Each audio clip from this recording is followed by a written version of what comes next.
प्रादुर्भाव दुख से ही होता है और आज से नहीं, स्वयं भगवान की वाणी से।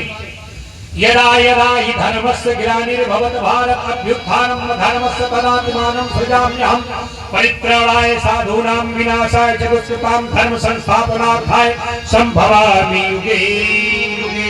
यदा यदा हि धर्मस्य ग्लानि ये स्वयं भगवान कहते, नारायण की वाणी है।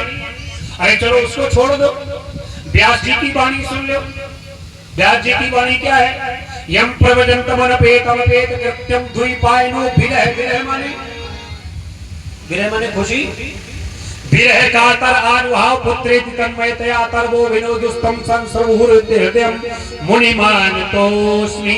व्यास जी को भी यहाँ विरह हुआ, और जब व्यास जी को विरह हुआ तब यहाँ पर उन्होंने नारद जी से भेंट हुई, कथा का प्रारंभीकरण। तो यहाँ भी कथा दुख से ही प्रकट हुई। चलो यहाँ को छोड़ दो और कहीं दूसरी जगह देख लो। हृदय बहुत दुख लाग। महाराज मनु जी मैया सतरूपा जी, दुख क्यों लगा? बोले जन्म गयो हर भजन दिन और भयहु न बिसहे विराग भवन बसत भाचो। तो क्या करें? बोले घर का त्याग करो, फिर परमात्मा का स्मरण करो। जंगल में पहुंच गए और पांव के अंगूठे के बल पे खड़े हो गए। करई आहार साग फल कंदा सुमरई ब्रह्म सच्चिदानंद।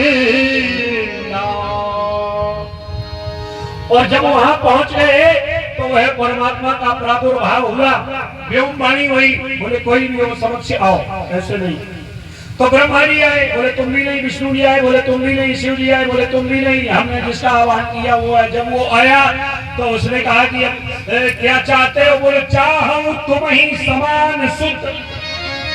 भगवान बोले हमारे जैसा तो कोई दूसरा है नहीं। चलो अब एक काम करो, तुम दशरथ कौशल्या बन करके पहुंचो और मैं आया हूँ राम बन करके। और वहां भी आया। एक बार भूपत मनमाही भई गिरान मोरे सुतनाई गुरुदेव त्रुदेव मैं बारा चरण लाग कर विनय विशाला निज सुख दुख। कथा कहां से प्रारंभ होती? दुख से या सुख से?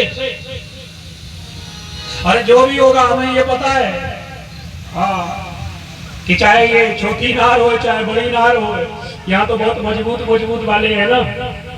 हाँ, तो यहाँ तो कथा को कथा के तरीके से सुनाना पड़ेगा। और फिर ये तो